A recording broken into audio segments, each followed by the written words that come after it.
Olá, você sintonizado aqui na TV Câmara Ribeirão Preto. Começa agora mais uma edição do Revista Câmara.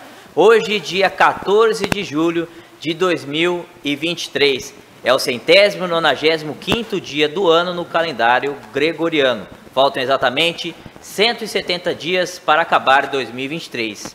E na história, quais acontecimentos aconteceram no dia de hoje, dia 14 de julho? Você vai saber agora no quadro Efemérides. Começamos com o ano de 1430, onde Joana d'Arc foi capturada pelos borgonheses em maio, entregue ao bispo de Beauvais. Em 1789, um importante marco para a história mundial, teve início a Revolução Francesa. Parisienses tomam a Bastilha, a prisão do regime monárquico da época, e libertam 7 prisioneiros políticos, iniciando a queda do poder absoluto de Luís XVI na França. Em 1820 é inaugurada a Bolsa de Valores do Rio de Janeiro, que foi uma das bolsas em atividade do Brasil. Hoje ela se encontra inativa. Em 1822, o governo imperial brasileiro proíbe o desembarque de tropas portuguesas no Brasil. Em 1899, Luiz Galvez declara a independência da República do Acre em relação à Bolívia. Em 1914, o governo do estado de São Paulo cria a Bolsa do Café na cidade de Santos. Em 1933, na Alemanha, todos os partidos políticos são proibidos, exceto o Partido Nazista. E em 1995, foi lançado o formato de áudio MP3, que revolucionou a história da música mundial. Tivemos também o nascimento, em 1916, do ex-governador de São Paulo, André Franco Montoro, e também do locutor esportivo Silvio Luiz. O dia 14 de julho, que também é o Dia Mundial dos Hospitais, Dia Internacional das Pessoas Não Binárias, Dia da Liberdade de Pensamento, Dia do Propagandista de Laboratório. Um abraço a todos que estão nos ouvindo. E também o aniversário da cidade de Campinas, aqui perto de Ribeirão Preto, estado de São Paulo. Eu falo mais uma vez com ele, o professor de História Matias Neves. Seja muito bem-vindo, Matias. Obrigado, bom dia a todos. Bom, por onde começamos? Vamos começar por Joana d'Arc, que ela tá batendo presença firme aqui no nosso programa. Um dia ela é levada para a fogueira, outro dia ela é absolvida. Dessa vez ela foi capturada em 1430. Foi um julho bem difícil para Joana d'Arc. Joana d'Arc é uma coisa interessante que tem, sobretudo os católicos, né? Mas foi o pessoal que queimou ela, traiu também. Né? Mas a história da Joana d'Arc é interessante porque a França passava por um momento crítico, né? Que morre Felipe VI, né? E aí não tem herdeiro, aí eles vão, Carlos VI, perdão, aí eles vão colocar, né, Felipe, e aí ele também está muita instabilidade, crise interna, e aí vem Carlos V até o sétimo, que vai chegar onde Joana d'Arc se aproxima aí. Mas aí tem o herdeiro do trono inglês que tinha esse direito, ele era sobrinho, e aliás como a maior parte da Europa, né, isso aí, se a gente olhar a Alemanha, a França, a Rússia, todos eles tinham descendentes da família real inglesa. Tanto é que essa crise com a Rússia lá na Revolução também, a própria Inglaterra vira as costas, porque a mulher do czar era de origem alemã e os ingleses não gostavam, então, enfim, uma série de coisas que permanecem até os dias de hoje, se a gente olhar bem, que é ligada à família real do Brasil também, que é ligada à Europa. Então, há toda uma cadeia aí prendendo isso aí. Mas, de fato, com Joana d'Arc, quando ele reivindica e começa as guerras e a ocupação inglesa, a Inglaterra muito bem, e começa a perder. E Joana d'Arc, desde criança, né, aos 13 anos, ela começa a ter as visões. E ela ficava, sobretudo, ali no norte, né, nos campos de Lorraine, onde tinha lavanda, tudo, e ela começa a ter visões. E alguns tratavam como alucinação, e outros, enfim. E ela é católica, ela é ligada à Igreja Católica, e ela vai tendo essa visão, e ela tinha que procurar o rei. E aí, quando chega já no Carlos VII, ela, com muita luta, ela consegue chegar, vai até Paris, e ele, para testar ela, ele resolve recebê-la. E aí ele veste uma outra roupa, né, disfarça, coloca outro cara no trono, e ela vai direto a ele no meio. Então, eles ficam assustados, porque ela nunca tinha visto. E aí ele aceita a ajuda dela, ela vai fazer vários combates, né, corta o cabelo, se transforma, e ela vai conseguir levar a França muito a um ganho muito grande.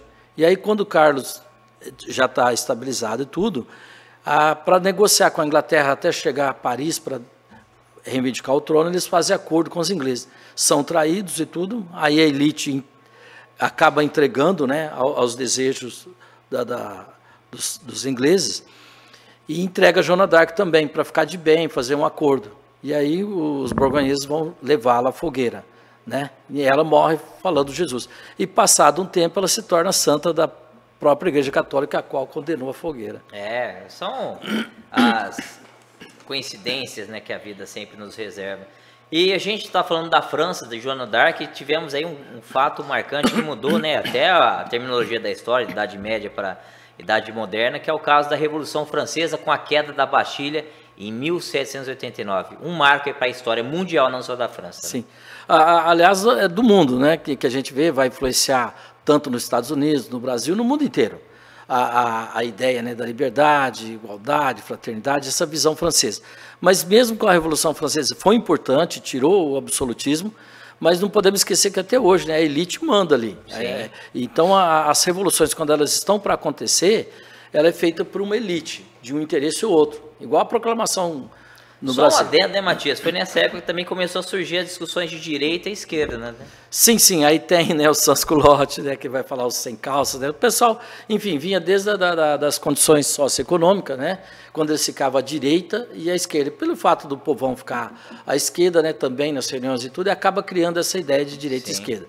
E aí, essa visão é tida como esquerda uma demoníaca, a direita também, mas enfim, as elites, elas tomam conta. Mas a ideia é que eu acho que ainda essa revolução não parou.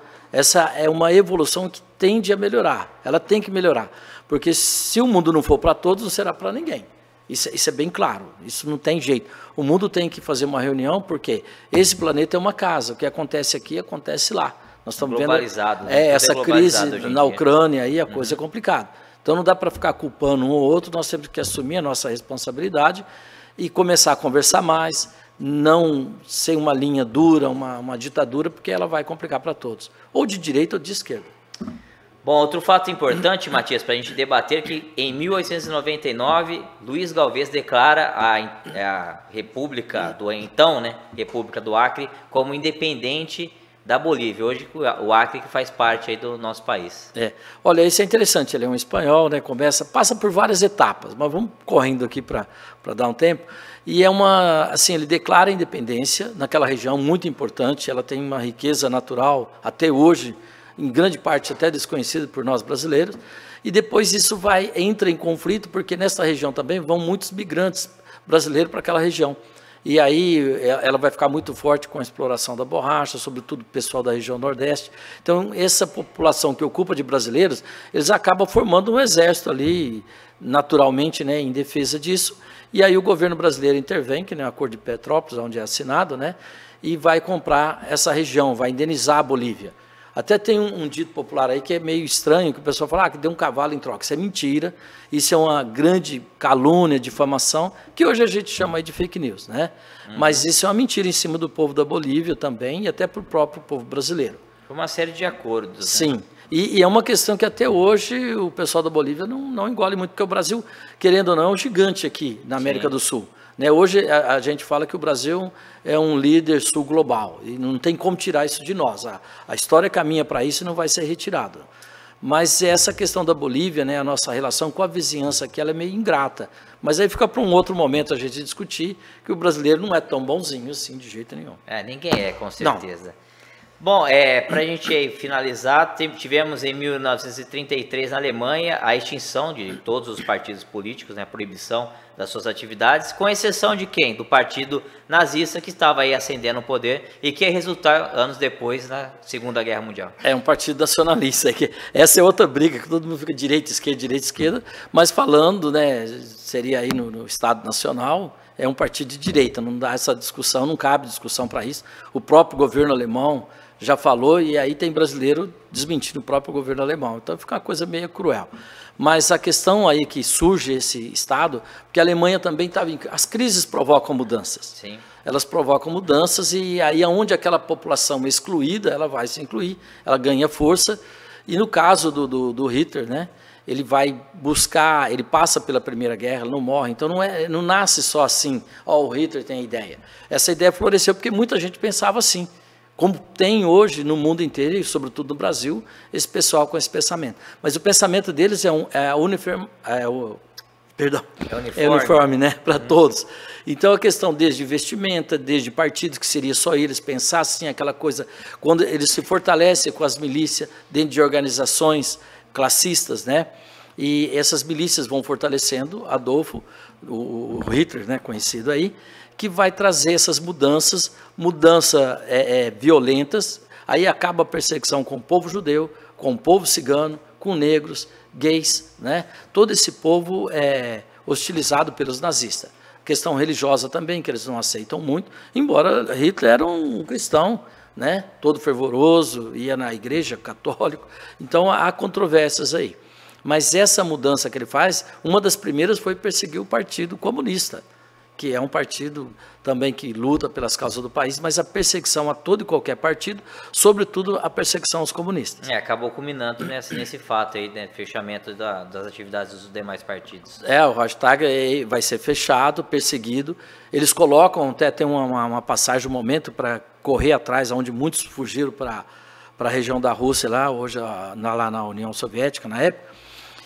Quando ele queima o Adolfinho, né, o Hitler, ele queima um paiol de munição e armamento. Falou, a Alemanha nessa crise, que estava recuperando de uma Primeira Guerra. E aí foi um estopim violento para fazer isso aí.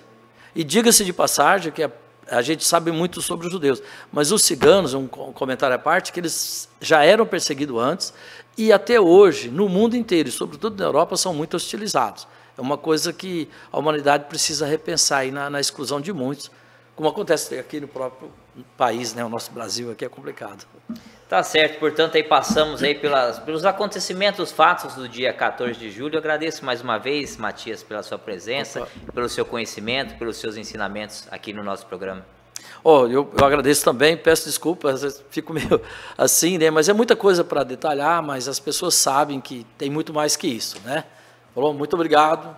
Esperamos que você retorne, né, nos próximos dias com muito mais informações também dos acontecimentos. Assim, espero, tá? Muito obrigado. Tá certo. Aí, portanto, a presença do Matheus Neves, que é professor de História, e já que a gente está nessa pegada de histórias no começo do nosso programa, vamos continuar falando de histórias, mas vamos falar dos fatos que fizeram e aconteceram com a participação da Câmara Municipal. Eu convido agora a Daniele, que é da Câmara na Escola, para contar um pouquinho para a gente sobre o início, né, das primeiras ruas, né, os primeiros passos da cidade de Ribeirão Preto, começando aí com as ruas aqui do centro, do quadrilátero central. Seja muito bem-vinda, Dani, tudo bem? Bom dia, Paulo. É um prazer muito grande estar aqui com você hoje. Prazer todo nosso, né? Aprender um pouquinho mais sobre a Câmara Municipal. É muito importante, né? E hoje eu vou trazer um pouquinho a respeito dos primeiros atos da Câmara, sim, né? Muito importante. Então, como que a gente pode imaginar Ribeirão Preto no início de tudo, né? A cidade, digamos assim, que seria uma grande fazenda, a cidade estava em construção, digamos assim, e aí a gente vai ter registros da primeira ata dos vereadores, né? Uhum. E lembrando que a primeira legislatura, ela foi apenas para vereador e juiz de paz. Então, a gente ainda não tinha a figura do prefeito. Então, acumulava essa função, né? Exatamente. Então, os vereadores, eles vão assumir as funções tanto legislativas quanto executivas. Uhum. E o que a gente pode esperar, então, dessa primeira ata, né? A gente tem registro dessa primeira ata na sessão ordinária do dia 15 de julho de 1874. E o que os vereadores vão fazer, então, nessa primeira ata? Eles vão fazer todo o arruamento, abertura dos caminhos e vão denominar nomes para essas ruas, né? Então, a gente pode imaginar a primeira construção de Ribeirão, a igreja, né, que ficaria hoje, ela foi demolida, né, mas hoje ali no local seria a fonte luminosa da Praça 15.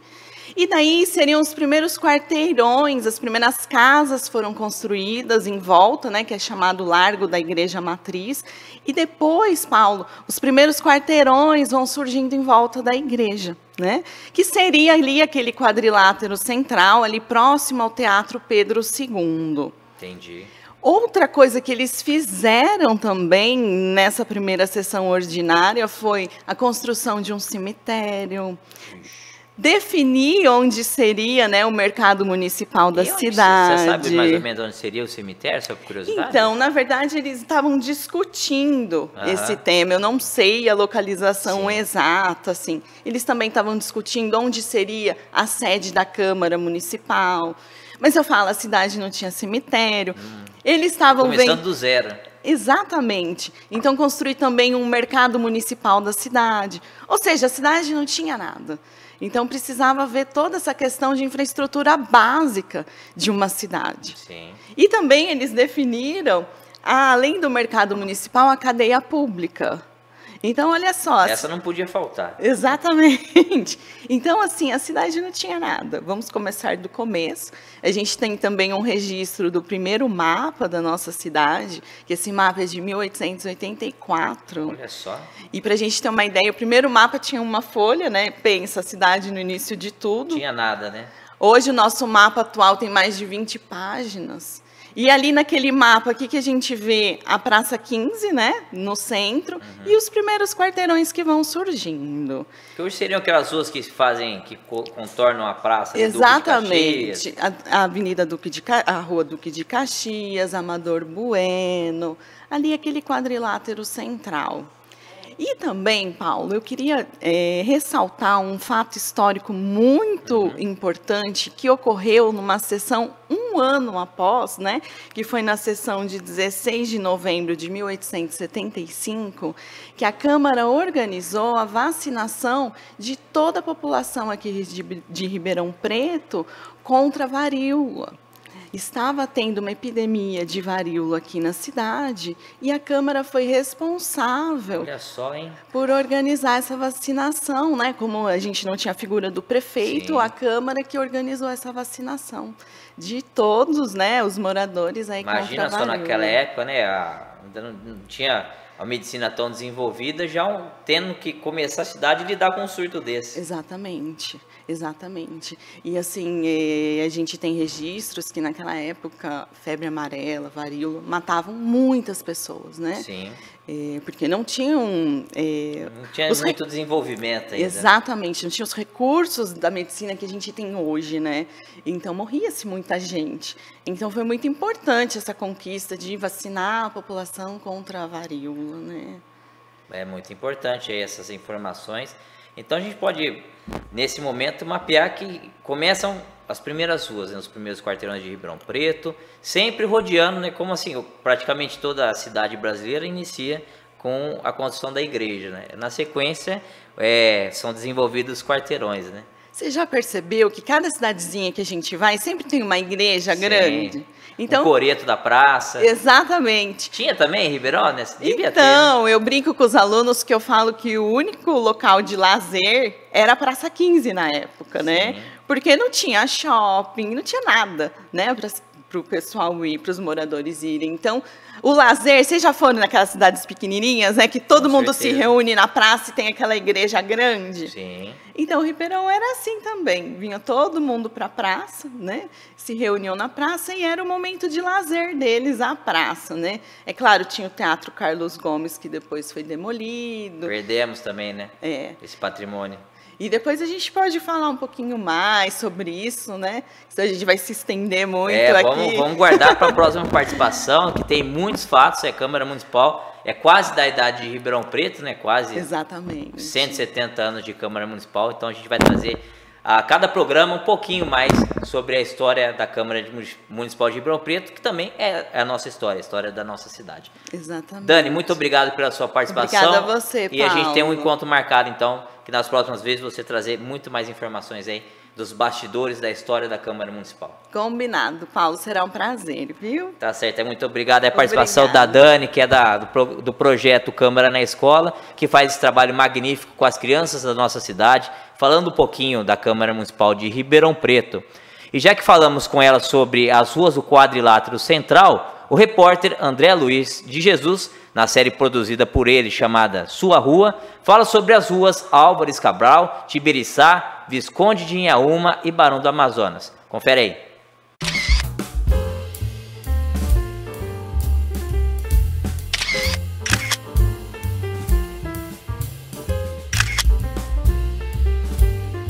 Neste segundo episódio do Sua Rua, vamos contar a história dos titulares das ruas Álvares Cabral, Tibiriçá, Visconde de Inhaúma e Barão do Amazonas. Pedro Álvares Gouveia Cabral nasceu em 1467 ou 1468, em Castelo da Vila Belmonte, Portugal. Foi o chefe da frota composta por 13 embarcações e mais de 1.200 homens que partiu de Lisboa no dia 9 de abril de 1500 rumo às Índias em busca de especiarias. Em 22 de abril de 1500, avistou as terras posteriormente denominadas de Brasil. Regressou a Portugal em 1501 e foi aclamado como herói. Um ano depois, devido a um desentendimento com o rei Dom Manuel, encerrou sua carreira de navegador e passou a residir em Santarém. Quando chegou ao Brasil, assinava Pedro Álvares Gouveia, passando a usar o sobrenome Cabral somente a partir de 1503. Faleceu em Santarém entre os anos de 1520 ou 1526 e foi enterrado na Igreja da Graça. Anteriormente, a rua Álvares Cabral se chamava Travessa Boa Vista.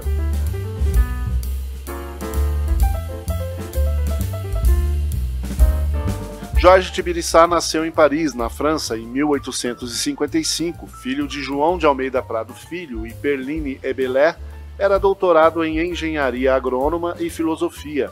Com a morte do seu pai, herdou uma grande fortuna e assumiu a diretoria da Estrada de Ferro Mogiana. Foi governador de São Paulo, senador e membro do Tribunal de Contas. Faleceu em São Paulo em 1928. A rua Tibiriçá era denominada anteriormente de Travessa das Flores.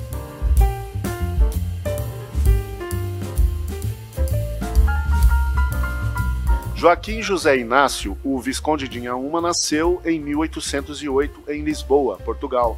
Militar e político monarquista, chegou ao Brasil com 2 anos de idade em 1810. Entrou para a Academia da Marinha Brasileira e participou de várias repressões rebeldes da Confederação do Equador, da Campanha da Cisplatina, da Cabanagem, da Sabinada, da Revolta dos Farrapos e da Revolução Praieira. Ocupou diversos cargos militares, sendo conselheiro do Estado e de Guerra.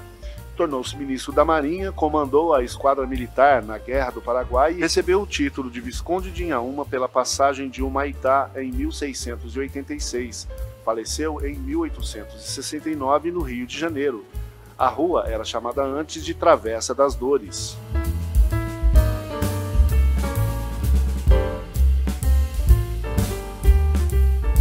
Francisco Manuel Barroso da Silva, o Barão do Amazonas, nasceu em Lisboa, Portugal, em 1804. Chegou ao Brasil ainda jovem, onde fez o curso na Academia da Marinha com o Marquês de Tamandaré, de quem se tornou amigo.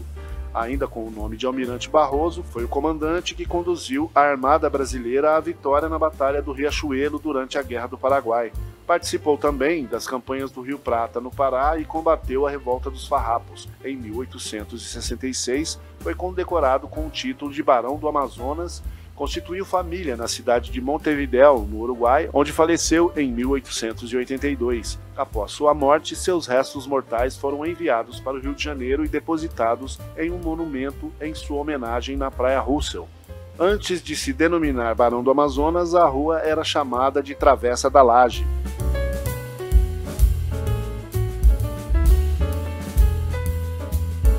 Em nosso próximo encontro, vamos contar as biografias de Amador Bueno, Mariana Junqueira, São Sebastião e Cerqueira César.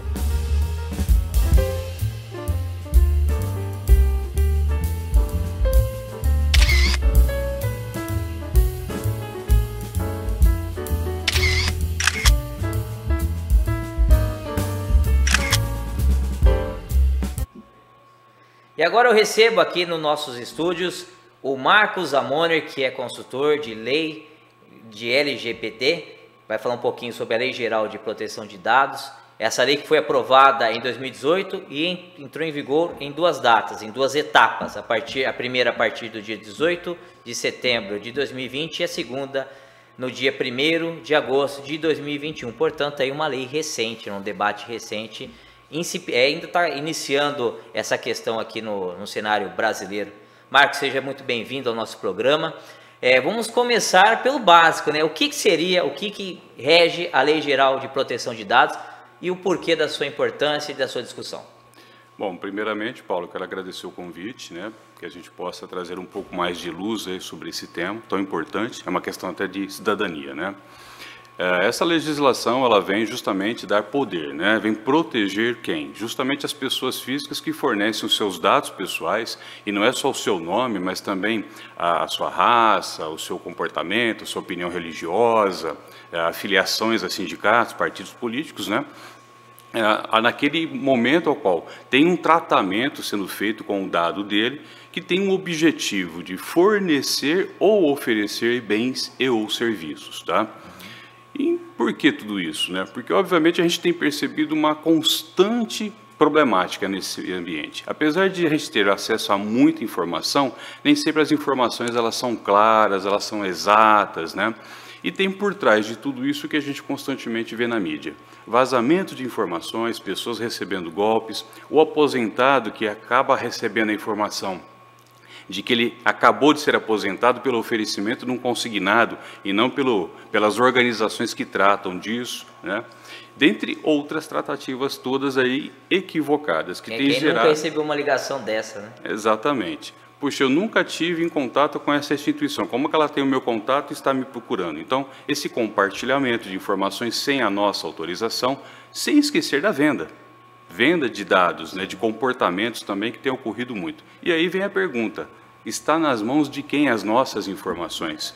É uma pessoa idônea, com boas intenções ou não? Então a legislação chegou justamente para reforçar o quê? O direito que os titulares, que a lei assim denomina para as pessoas físicas, têm.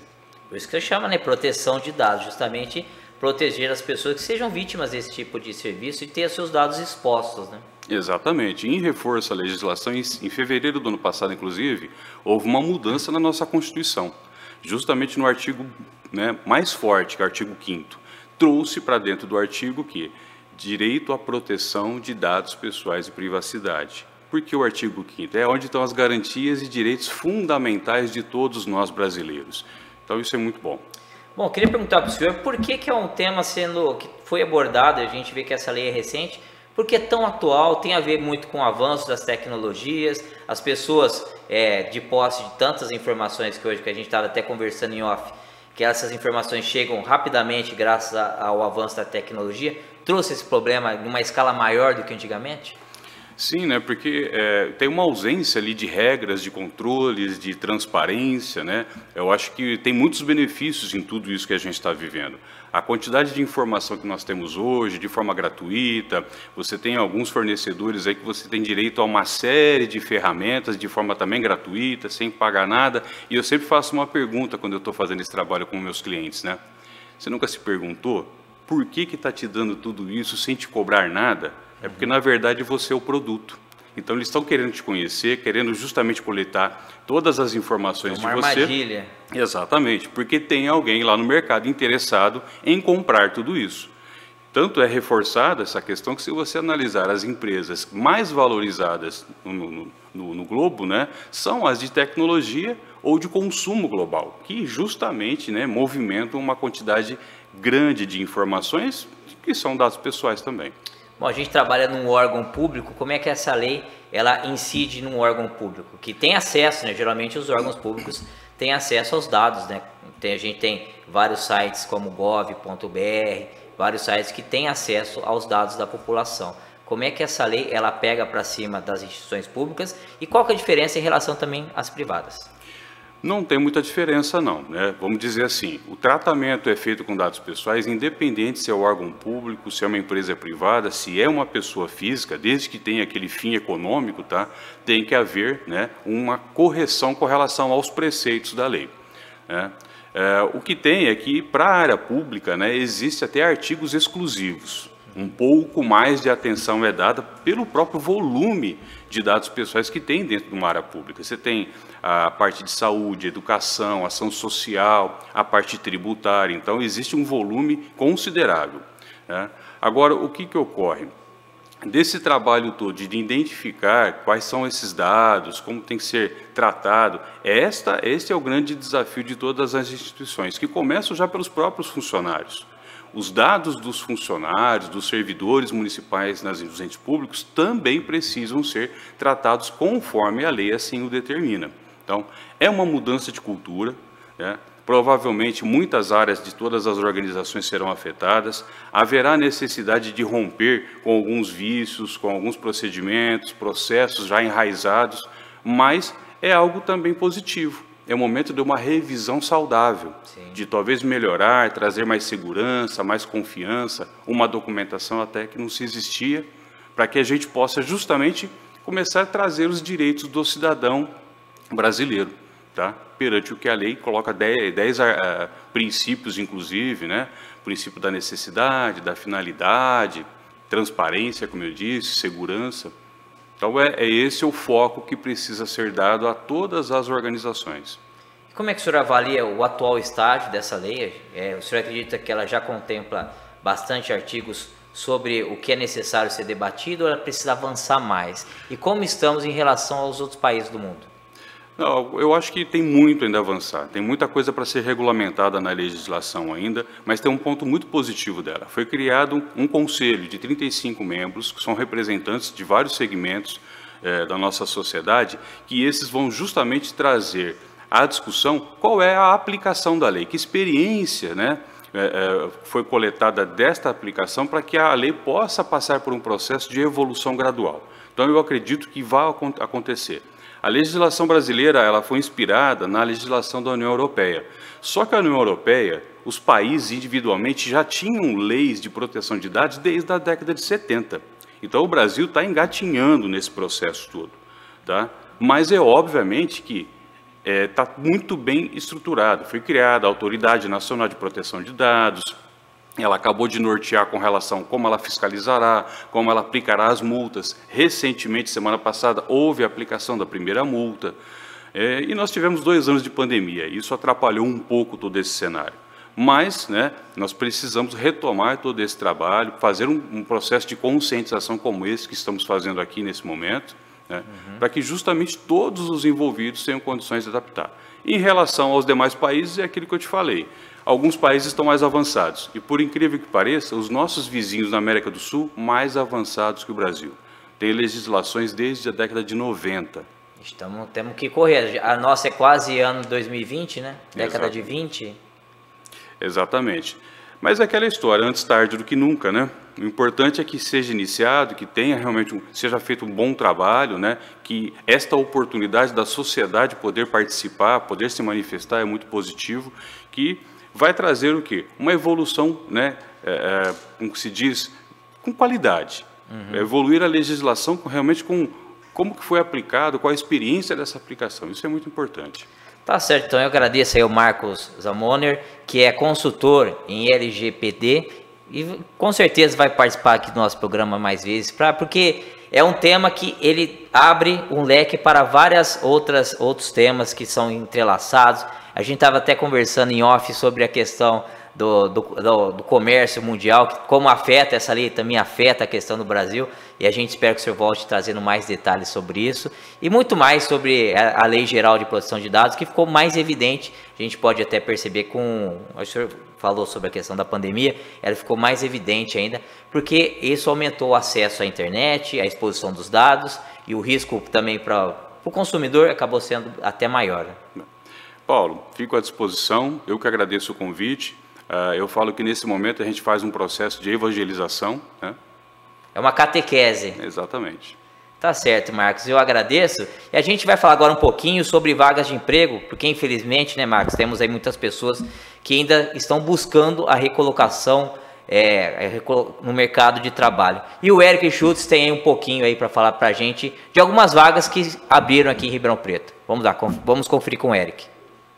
Opa, muito obrigado, Bahia. Sim, temos muitas vagas de emprego e essas vagas foram anunciadas pela Prefeitura. São 3 vagas de ajudante de motorista, uma vaga para alimentador de linha de produção, assistente administrativo, assistente comercial de seguros, auxiliar de escritório, auxiliar de logística, carregador, chefe de cozinha, cobrador interno, controlador de pragas, copeiro, cozinheiro geral, cuidador de idosos, eletricista de manutenção eletroeletrônica, estoquista, expedidor de mercadorias, frentista, garçom, gerente de restaurante, instalador, reparador de equipamentos, instrutor de cursos livres, jardineiro, lavador de veículos, limpador de piscinas, marceneiro, mecânico de manutenção de automóveis, mecânico de manutenção e instalação de aparelhos. São 7 vagas de faxineiro, mais 2 vagas de empregado doméstico faxineiro, mais 2 vagas de auxiliar nos serviços de alimentação. Para se candidatar, os interessados devem ir para o posto de atendimento ao trabalhador de Ribeirão Preto, que fica na Avenida Francisco Junqueira, 2625, bairro Jardim Macedo, das 8 às 16 horas da tarde. E o telefone para contatos sobre informações de vagas e agendamentos é o 16 3625 7381. E essas foram as vagas de emprego. Muito obrigado. Voltamos com você, Paulo Bahia. Muito obrigado, Eric Schultz, e espero que você que está nos assistindo e esteja procurando um trabalho consiga aí o mais rápido possível. Tá aí algumas dicas de vaga.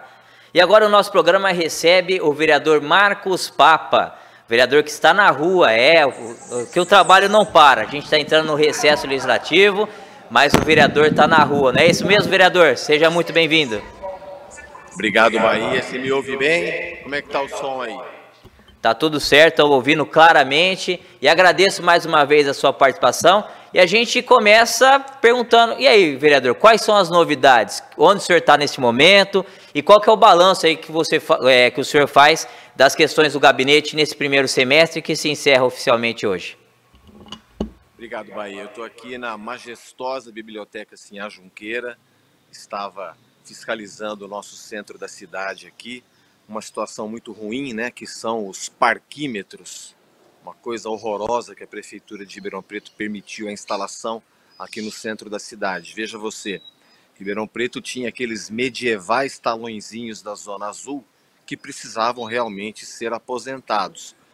E o que era muito fácil de fazer era o que foi feito, um aplicativo, mas a maquininha do cartão substituindo aquele talãozinho, e não esses parquímetros que é inacreditável que a Prefeitura tenha feito essa estupidez de colocar parquímetro. São Carlos colocou parquímetro em 1985, Araraquara 95, Ribeirão Preto na era da informação em tempo real, na era de aplicativo.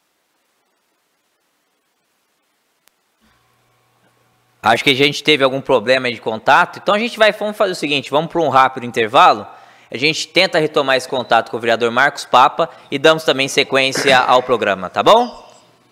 Voltou, vamos lá. Voltamos. Então, concluindo, vereador, o seu começo? Quando entra alguma ligação, interrompe, né? É isso. Ao vivo é assim mesmo, mas vamos lá, vamos dar sequência aí, vereador. Não, eu falava dessa questão dos parquímetros. É inacreditável que a Prefeitura em 2023 tenha colocado parquímetros no centro de Ribeirão Preto, quando poderia ter substituído o talãozinho, o medieval talãozinho da Zona Azul, por um convênio com a maquininha do cartão. Mas é isso que eu estava fazendo aqui no centro, ajudando alguns munícipes a usar aquele equipamento que se assemelha ao Jurassic Park, Bahia. É isso. Temos aí que avançar muito nessa questão. Já que o senhor está falando querendo ou não, de transporte, o senhor que está sempre lutando aí por um melhor transporte público para o Ribeirão Pretano, um transporte que compense a passagem, também a qualidade do produto servido pelo consórcio que é responsável pelo transporte de Ribeirão Preto. Eu queria debater para o senhor, aproveitando que o senhor também é da comissão, presidente da Comissão de Meio Ambiente, uma questão que eu andei observando. Eu fiz uma viagem nos últimos dias e observei que o transporte público em alguns lugares é utilizado o gás natural, né? Acho que dá para a gente fazer uma conexão. E Ribeirão Preto está um pouquinho atrás. Lembrando que Ribeirão Preto tem estudos aí sobre biodiesel e várias outras questões de combustíveis que agridem menos o meio ambiente. Queria que o senhor falasse um pouquinho aí, se o senhor acredita que dá para fazer essa junção com o transporte de Ribeirão Preto, pensar um pouquinho mais no meio ambiente? Certamente, Bahia. Eu presido a Comissão Permanente de Mobilidade Urbana, Meio Ambiente e Sustentabilidade. Veja que você toca no assunto importantíssimo. Ribeirão Preto é uma das principais, se não a principal região do mundo produtora de biocombustível. Nós temos aqui empresas que produzem biogás, que é a partir da biomassa da nossa agricultura, que é um dos polos mundiais de produção de alimentos, de açúcar, de etanol. Então nós temos o biogás, o biocombustível, e se nós tivéssemos tido por parte da prefeitura um planejamento para que nesse momento que a frota de ônibus será substituída. Bom lembrar, será agora porque o ano que vem tem eleição, porque essa frota está vencida, sucateada, expondo a população ao risco de morte desde dezembro do ano retrasado, ok?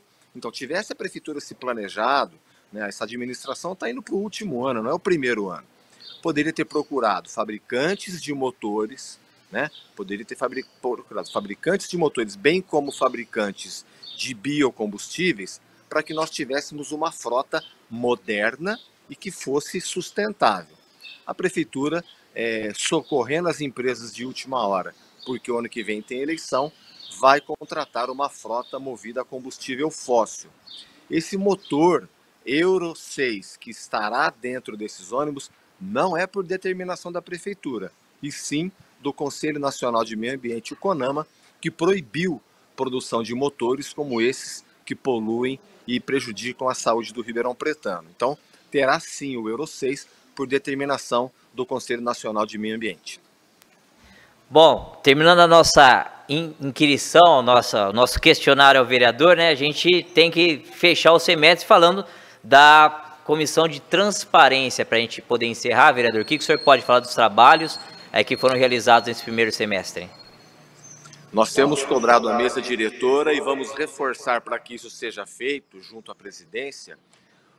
O nosso site, precisamos melhorar a interface do site da Câmara Municipal com a população. Ele tem que ser mais interativo, mais fácil, para que a população se sinta convidada a usar e ter as informações que ela precisa da Câmara Municipal de Ribeirão Preto. Então, esse é um trabalho que a Comissão Permanente de Transparência irá acelerar, né, cobrar da mesa diretora. Uma conquista que tivemos é que hoje, não sou apenas eu, né, que tem o e-token, né, a assinatura digital. Eu era o único vereador que tinha isso na Câmara, depois o vereador Zucoloto também, por ser um servidor da Justiça Federal, mas os outros vereadores não usavam assinatura eletrônica nos processos sem papel. Agora, todos têm, foi uma luta de muitos anos para a gente conseguir isso. E agora nós estamos trabalhando no sentido de que a Câmara tenha um coordenador financeiro. Por que precisa de um coordenador financeiro, Bahia? Nós não temos, por exemplo, como temos a coordenadoria jurídica, que analisa as questões jurídicas e responde pela Câmara, a Câmara não tem um coordenador financeiro. Eu vou te dar um exemplo. Eu vivo dizendo que o Prourbano não cumpriu os investimentos previstos em contrato. O Prourbano diz que sim, o prefeito acredita, mas e o Poder Legislativo? Qual é a opinião?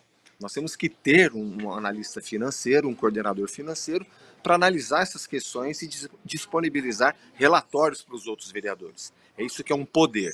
Então vamos continuar trabalhando no sentido, para que nós tenhamos uma coordenadoria financeira. Outro exemplo, a Lei de Responsabilidade Fiscal determina que o secretário da Fazenda faça uma apresentação quadrimestral das contas da Prefeitura.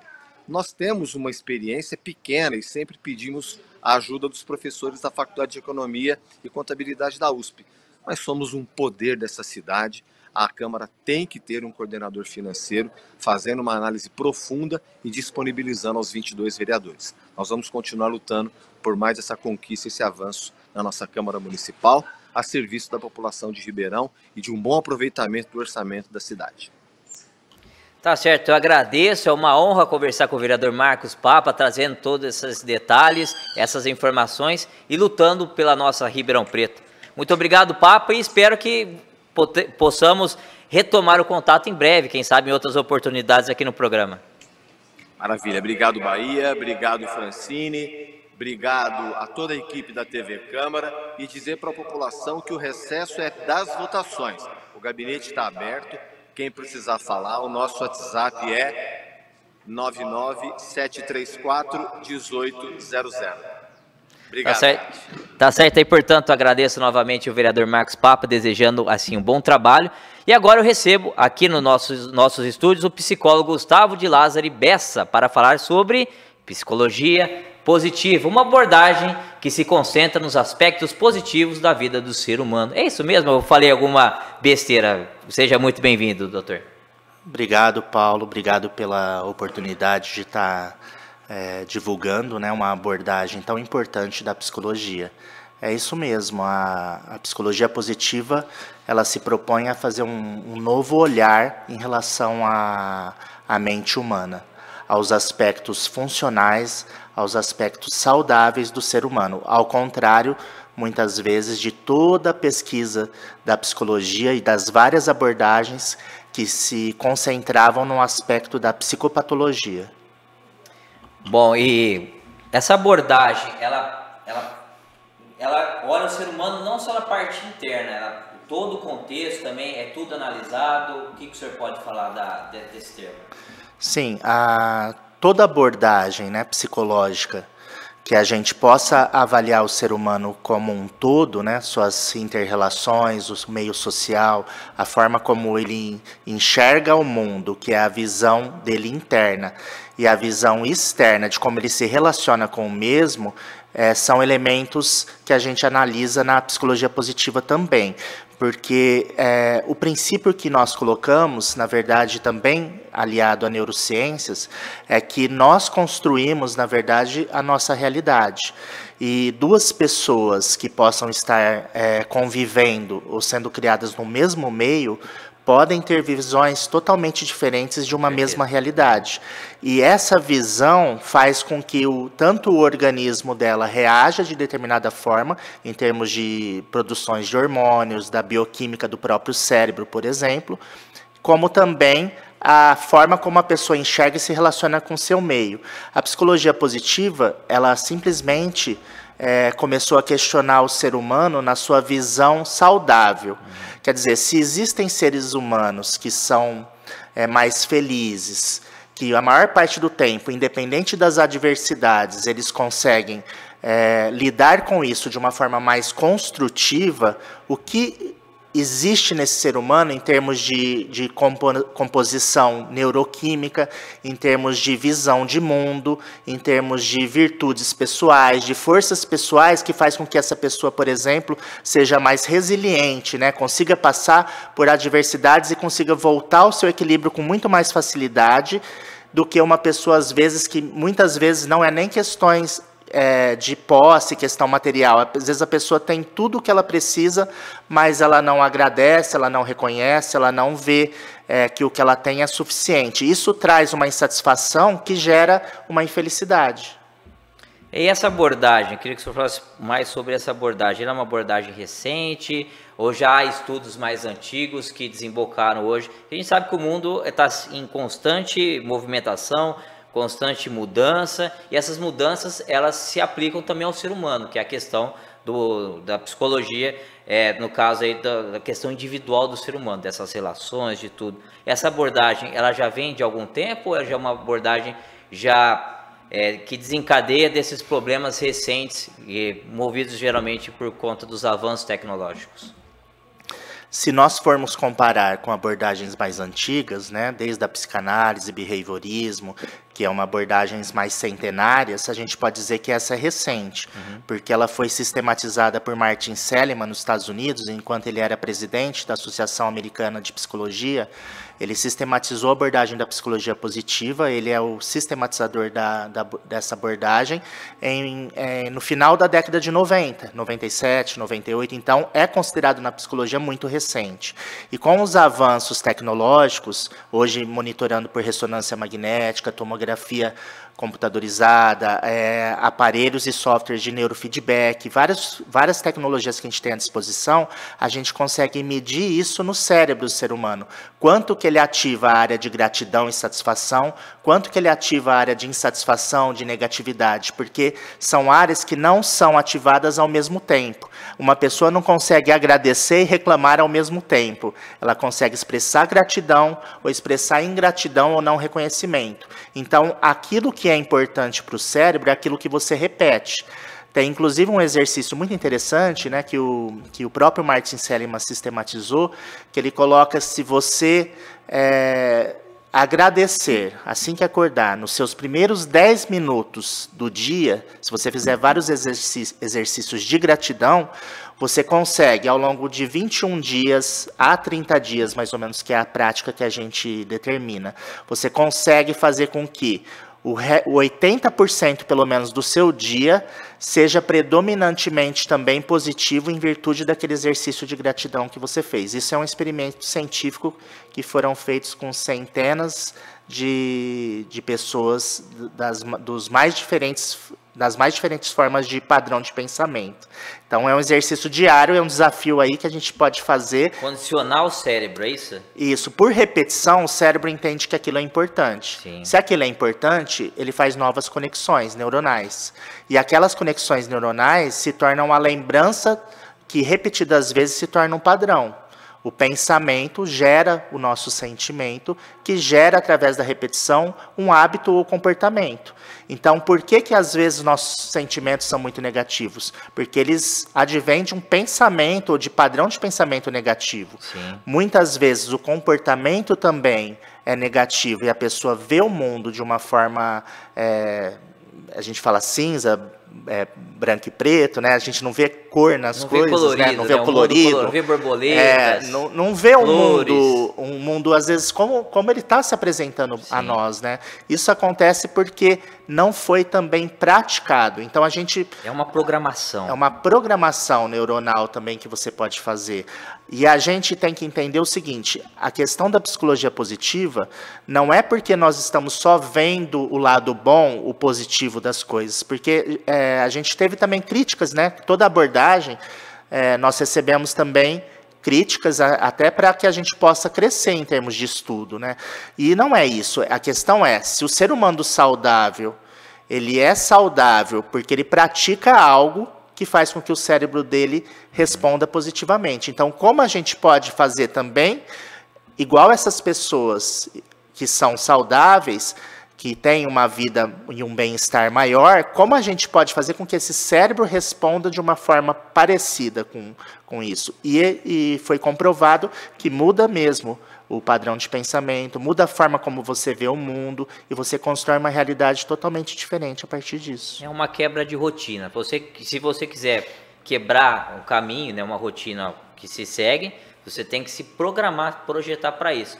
E o corpo acaba sendo um espelho, né? Fisicamente acaba sendo um espelho dos pensamentos, tanto os negativos quanto os positivos, é isso? Sim, e até aquilo que você nutre, né? Se nutre, né, Paulo, no dia a dia. Por exemplo, tem pessoas que logo ao acordar estão só vendo manchetes negativas, né, notícias negativas. A gente enxerga com isso um mundo realmente que não nos deixa esperança alguma, né, de melhora. Só que dentro de todas essas notícias ruins, né, muitas vezes 90% de um telejornal, de um programa diferente do que nós estamos fazendo hoje, né, discutindo algo tão importante e relevante para o ser humano, quanto que essas pessoas se alimentam só de notícias e situações negativas. Então, na verdade, o cérebro ele repete, né? A pessoa até sonha com aquilo, ela reproduz aquilo que você exercita durante o dia. E isso tem a ver com as relações pessoais. Muitas vezes a pessoa também convive com muitas pessoas negativas, que também comungam do mesmo pensamento. E você pode, com isso, adquirir uma seletividade, não no sentido de não conviver com as pessoas, mas de selecionar aquilo que você quer se nutrir, né, para que tenha um resultado positivo em termos de treinamento pessoal. Doutor Gustavo, nosso tempo infelizmente é curto, mas eu agradeço muito os seus esclarecimentos. Foi uma aula, eu agradeço a aula gratuita que o senhor deu, não só para mim, mas para todos que estão assistindo o nosso programa. E esperamos que o senhor retorne aí nos próximos dias com muito mais informações aí, para que a gente possa, quem sabe, mudar esse mindset, ser mais positivo e tentar fazer o mundo cada vez melhor, que a gente vê, às vezes acha que é difícil, mas a mudança começa onde? Com cada um de nós, né? Muito obrigado pela sua participação. Eu que agradeço, Paulo, a oportunidade para você trazer assim um tema tão importante. E pratiquem a gratidão. Comecem a praticar a gratidão assim que acordem, assim que vocês iniciam o dia, comecem agradecendo e não reclamando, que vocês vão ver um mundo realmente um pouco melhor. O mundo é muito difícil, é muito grande para a gente mudar, mas o nosso mundo só cabe a nós mesmos. O nosso mundo interior é o que começa, né? Onde começa a nossa mudança. Tá certo, doutor. Eu agradeço mais uma vez a participação e a gente vai para o nosso intervalo e voltamos com muito mais informações aqui no Revista Câmara. Doutor, muito obrigado. Gostei bastante aí. Espero que o senhor retorne.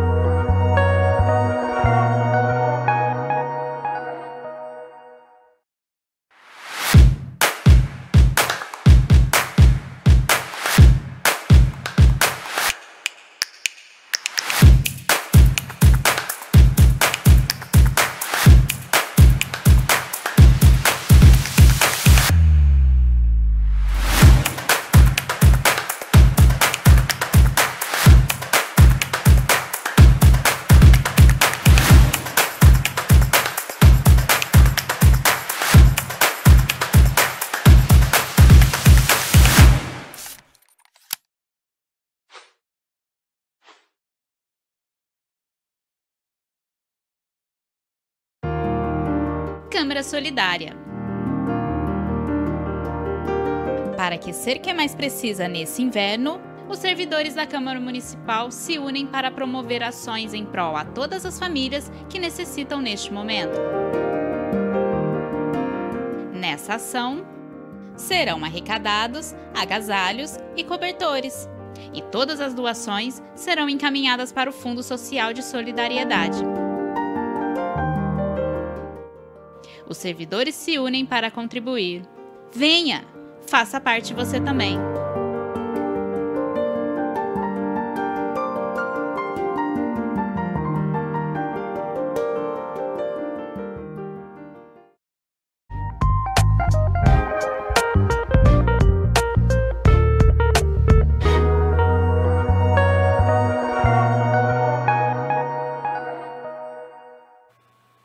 Voltamos agora para falar de esportes. Botafogo na Série B, Comercial na Copa Paulista e muito mais. Agora você vai saber todos os detalhes com ele, João Vitor Revedilho. Seja muito bem-vindo. Obrigado, Paulo. Boa tarde para você, para quem está nos acompanhando. Vamos começar falando de Botafogo, porque o Botafogo está no mercado. Nas últimas horas, o clube do Santa Cruz anunciou a contratação do goleiro Gabriel Gasparotto. Ele tem 29 anos, já disputou o Campeonato Brasileiro da Série C com o Mirassol, subiu com o clube ano passado, mas também tem passagens por São Bernardo, subiu da Série A2 para a Série A1 em 2021 e também pela Ferroviária de Araraquara. O Botafogo está no mercado, também trouxe o Ivonei dos Santos, uma das grandes promessas da base santista, e também o João Mariani, um zagueiro do Cuiabá, de pouco mais de 20 anos, que também é uma grande promessa, foi campeão brasileiro de aspirantes no ano passado. Além disso, o Botafogo também trouxe o Toró e o Luiz Felipe, que são dois jogadores também que fizeram parte ali do Campeonato Brasileiro nos últimos anos. E o time está bem, teve a troca de treinador, né? Bem, Exatamente. uma sequência boa de jogos aí. O primeiro objetivo é se manter. Aí depois a gente pensa no acesso para a Série A, é isso? Trocou agora o técnico, saiu o Adilson Batista, entrou o Marcelo Chamusca, né, que vem fazendo ali uma campanha, uma vitória e uma derrota, né, uma derrota bem dura por 3-0, mas ali uma derrota que ainda é compreensível. É difícil jogar em Ceará ali. Exatamente, é um time muito forte, né, o Ceará, a gente sabe muito bem disso. Só que o Botafogo está na 10ª colocação e com um jogo a menos, porque o jogo desta sexta-feira foi cancelado. O Botafogo jogaria nesta sexta-feira contra a Chapecoense, mas a CBF adiou o jogo por conta do ciclone que teve na região sul do Brasil e a Chapecoense não conseguiu pegar o avião de Chapecó para a cidade de Campinas para conseguir chegar em Ribeirão Preto nesta sexta-feira. Então o jogo foi adiado, o Botafogo está com um jogo a menos. O Botafogo na 10ª colocação com 24 pontos, é ali o meio de tabela, mas com a combinação de resultados o Botafogo pode perder a colocação para Atlético Goianiense e CRB e cair para a 12ª colocação. Esse jogo da Chapecoense ainda não tem uma nova data, mas a CBF já se movimenta para agilizar o máximo possível a realização desse jogo. Então o próximo jogo do Botafogo fica para segunda-feira contra o Criciúma. Só que vai depender também se o Criciúma vai conseguir sair de Santa Catarina. Hoje teve o jogo adiado. Na verdade, o CRB não ultrapassa o Botafogo porque o jogo do CRB também foi adiado. Era CRB e Avaí. O Avaí também não conseguiu pegar o avião. Tá o caos no sul do país. Exatamente, tá um caos. E então há uma possibilidade do Criciúma não conseguir pegar esse avião. Mas o Botafogo até que tá bem, viu? 10ª colocação, tá ali no meio de tabela, tá cumprindo como o cronograma da diretoria estava prevendo. Vamos ver como é que vai ser esse Botafogo aí para as próximas rodadas. Precisa atingir pelo menos 43 pontos para não cair, para não ter chance de cair. Eu acho que se manter essa toada vai conseguir completar esse objetivo. Com certeza. E o Comercial? Quero saber quando o Comercial vai ganhar um jogo nessa Copa Paulista, João Vitor. A possibilidade é domingo, mas enfrenta um time forte, que é o Mirassol. Tem que ganhar, gente. No estádio Palma Travassos, o Comercial enfrenta o Mirassol pela 3ª rodada da Copa Paulista. Comercial que já disputou 2 partidas contra Marília e Grêmio Prudente, perdeu as 2. Perdeu em casa. E ainda tem um desfalque importante. Jefferson Reis, goleiro, que é um dos destaques do clube, está lesionado. Tem uma lesão no ligamento do joelho e está fora da Copa Paulista. Só que o Comercial trouxe mais um goleiro para substituir, que é o Matheus Almeida, que jogou a Série A3 no ano passado, no jogo do Campeonato do Acesso do Comercial, no Campeonato Paulista, e disputou o Paulistão da Série A2 neste ano, mas perdeu a vaga para o Jefferson Reis. O último jogo do Matheus pelo Comercial foram os 2 jogos contra a Ponte Preta, em que o Comercial foi eliminado na competição, mas teve um bom resultado, jogou muito bem essas 2 partidas, ele foi muito elogiado. Ele estava no Paraná, mas chega para o Comercial com a missão de ser o principal goleiro desse clube e tentar resolver ali um problema do Comercial, que é a má fase nessa Copa Paulista. Ele, então, entra provavelmente para esse jogo de domingo contra o Mirassol. Há ali uma movimentação do Comercial para agilizar a inscrição dele no BID da CBF e também na Federação Paulista de Futebol. Mas Matheus Almeida é um novo reforço, velho reforço do Comercial. Bom, passado a limpo a dupla Come Fogo, temos mais alguma novidade no esporte ou é o que há? Aqui em Ribeirão Preto não, mas ainda no cenário nacional tivemos o clássico São Paulo e Palmeiras, né? São Paulo venceu por 2-1, classificado. Que pena, que tristeza. Que tristeza para você, né, Bahia? Que tristeza. O São Paulo agora está na semifinal da Copa do Brasil, vai enfrentar o vencedor de Corinthians e América Mineiro, que se enfrentam neste sábado. Na outra chave da semifinal, Grêmio e Flamengo se enfrentam. É só jogão daqui para frente. João Vitor, eu agradeço a sua participação, espero que você volte aí com muito mais informações de esporte e que fale da vitória do Comercial, que tá todo mundo, o Samuel Prisco está assistindo e o Lucas Bretas também, eles querem saber do Comercial vencer. Você não traz essa notícia? Mas o Comercial também precisa se ajudar, né, Bahia? O Comercial também precisa se ajudar, a chance agora é domingo contra o Mirassol no estádio Palma Travassos. Vamos lá, hein? Contamos aí com o Gustavo Marciano e toda a rapaziada do Comercial e que o Botafogo também continue nessa toada boa na Série B. Enquanto isso, agora vamos falar das leis discutidas e aprovadas na Câmara Municipal. Você sabia que o vereador França fez uma lei sobre o Fórum Municipal de Educação? Não? Então o próprio vereador explica para você como ela funciona.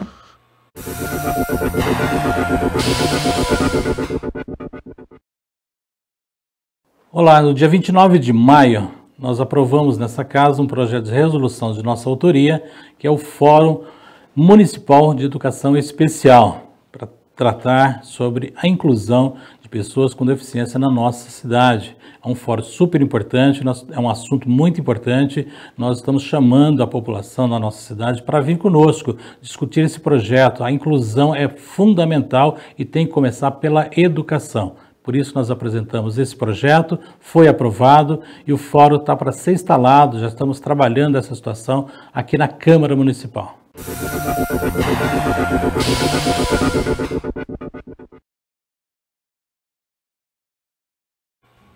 Bom, é isso aí, obrigado ao vereador França falando aí da sua lei sobre o Fórum Municipal de Educação, e eu volto com Francine Rodrigues para falar primeiramente sobre a agenda da Câmara Municipal e também sobre a agenda cultural. O que vai ter aí no final de semana? Seja muito bem-vinda. Muito obrigada, Paulo. Bom, vamos começar então primeiro pela agenda legislativa. Semana que vem começa o recesso das sessões ordinárias, mas os trabalhos legislativos continuam aqui na casa. Confira só. Na segunda-feira, dia 17, haverá uma audiência pública sobre a Lei Cidade Limpa, a partir das 18h30. Na quarta-feira, dia 19, acontece uma comissão especial de estudos sobre a UPA do Ribeirão Verde. E lembrando que no decorrer da semana, nossa agenda pode sofrer alterações. E sobre eventos culturais, a gente sabe que ainda tem muita quermesse nesse final de semana, mas além das quermesses, o que mais temos?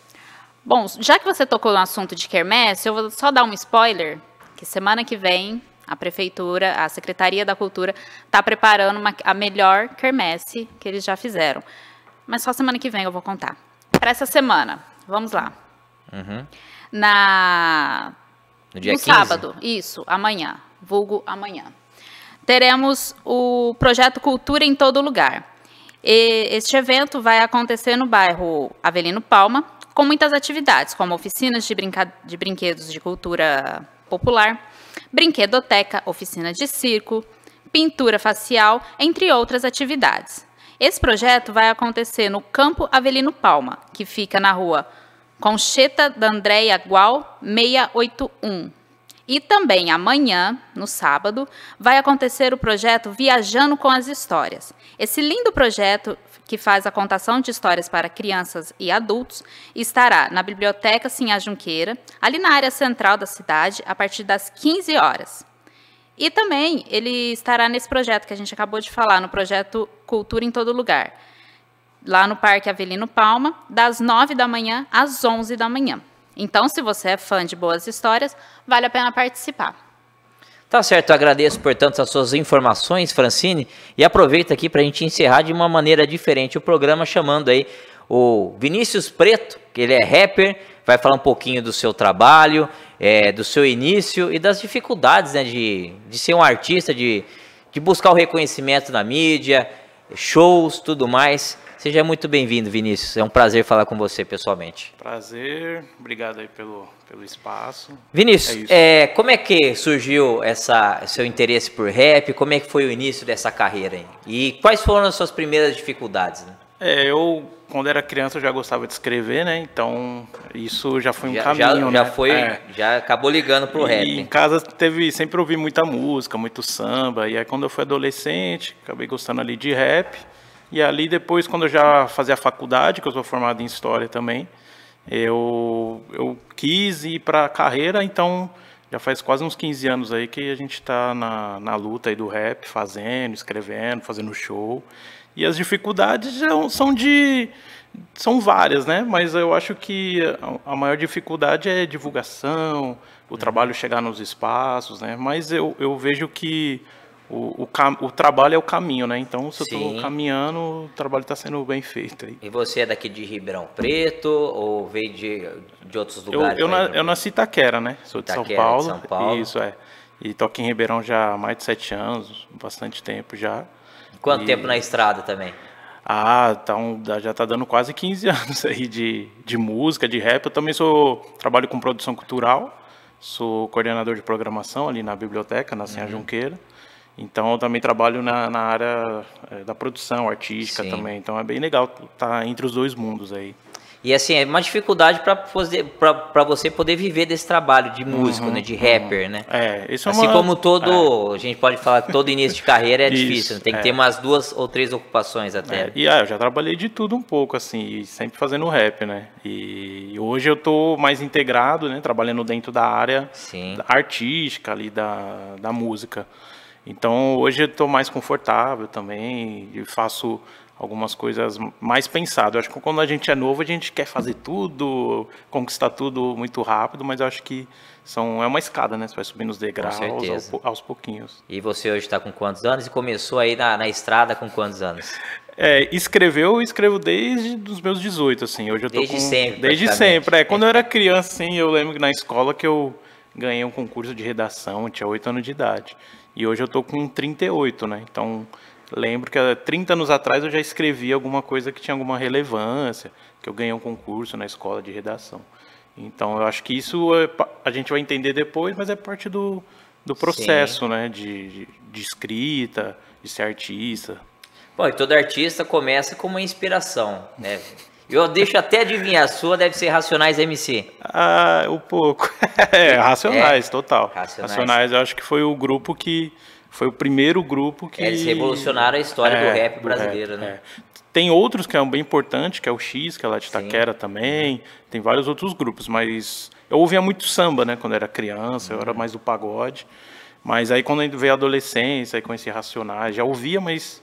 Era só uma música que passava. Aí depois que eu comecei a entender e ver o mundo que eu vivia e as coisas que estavam sendo faladas e acontecendo, eu vi que o rap era a coisa mais próxima de mim. E qual que é a pegada das suas letras? É uma pegada mais politizada? Fala de cotidiano? Qual que é a pegada aí das suas letras? No começo a gente é mais... Quando é novo a gente quer mudar o mundo, né? Quer política, é tudo errado. Só que eu consigo mesclar bastante. Eu falo bastante sobre racismo, né? São coisas que já passei. Mas eu tenho música para o meu filho, eu tenho música para minha esposa. Variado. Variado. Aí a gente vai crescendo... É aquele jogador versátil, joga em todas. Joga ali com a 8 e às vezes joga no falso 9. Quebra o galho. Quebra o galho. E aí eu vou mesclando artisticamente, a gente vai crescendo. E aí eu acho que isso é importante também para quem faz música. Para a gente encerrar com você, quais são os seus projetos aí para o futuro? O que você está pensando aí para o Vinícius Preto do amanhã? Isso. Eu lancei recentemente um álbum no fim do ano passado. E agora eu tenho um álbum para lançar agora em julho, né? Com um grupo, com o Zamba Rap Club, que é o Beleza do Caos. E aí a gente... Tô com uns projetos de um EP com participações internacionais. Tá chique. Pessoas de Moçambique, do Uruguai, então a gente tá aí trabalhando. Mistura. Eu tenho alguns contatos fora, né? Então a gente vai aproveitando isso aí. Bom, Vinícius, eu agradeço a sua participação. A gente vai encerrar o programa. Voltamos aí semana que vem. Você que está nos assistindo é o nosso convidado. Mas antes de encerrar, você vai ficar um pouquinho aí do trabalho do Vinícius Preto. Solta aí e voltamos na próxima semana.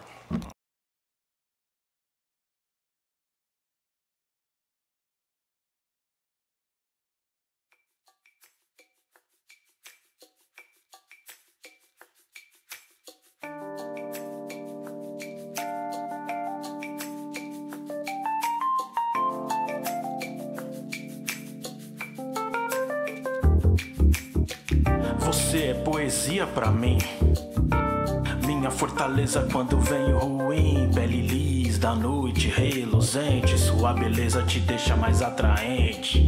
E um simples olhar faz meu mundo girar. Tem a sagacidade pra me conquistar, é de se admirar. Esse teu jeito, tipo, eu tenho dom e pá, mó privilégio meu, é mó 1000 grau.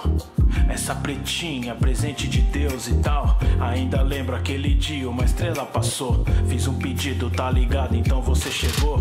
Deu um sorriso e a noite iluminou. Tudo ficou mais belo, aframou. Cabelo crespo, armado, aquela cor. Parou o baile, o coração roubou. E essa eu fiz pra você, que é inspiração. Pra te dedicar a minha eterna paixão. Com palavras simples que vem lá do coração. Pro nosso João entender e saber quem é a mulher, quem é você que faz esse rap valer. Seu sorriso ilumina a lua quando estamos juntos. Minha alma flutua, um amor sorrateiro, devastador.